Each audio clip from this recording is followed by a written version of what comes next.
रात्रीचे 1:30 वाजले असतील. रस्ता पूर्ण सामसूम. आमच्याकडचे पिण्याचे पाणी संपले होते आणि तेव्हाच एक गृहस्थ आमच्या दिशेने येताना दिसले. जय शिवराय मित्रांनो.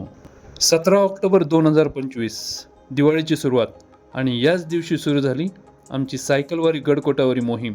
एक वारी जी गेली 25 वर्षे सुरू आहे आणि सलग 8 वर्ष हा प्रवास आम्ही सायकलवरनं करत आहोत. हा प्रवास मी तुम्हाला उलट्या क्रमाने दाखवणार आहे.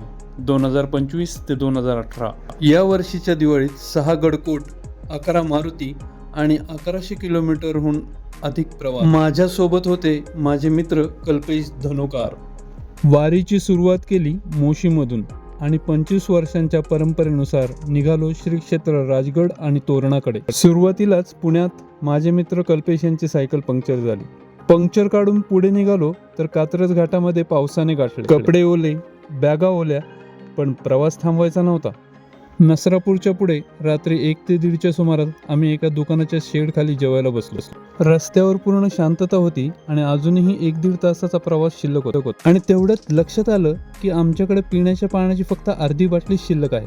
आणि आता एवढ्या रात्री कुणाकडे पाणी मागायचं हा प्रश्न पडला. आणि काय चमत्कार, एक व्यक्ती अंधारातून आमच्या दिशेने येताना आम्हाला दिसली आणि तिने जवळ आल्यावर आम्हाला विचारलं, काय रे, पाणी हवंय का तुम्हाला? आणि आम्ही हो म्हटल्यावर त्यांनी घरातून आखी पाण्याची कळशीच आणून दिली.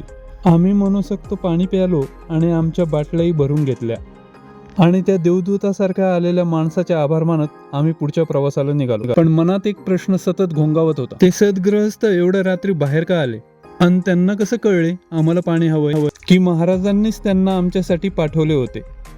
महाराजांचे स्मरण करत मुक्कामी पोचलो आणि याच विचारात झोपी गेलो. हा फक्त पहिला दिवस होता. पुढं काय घडलं पुढच्या भागात. जय शिवराय.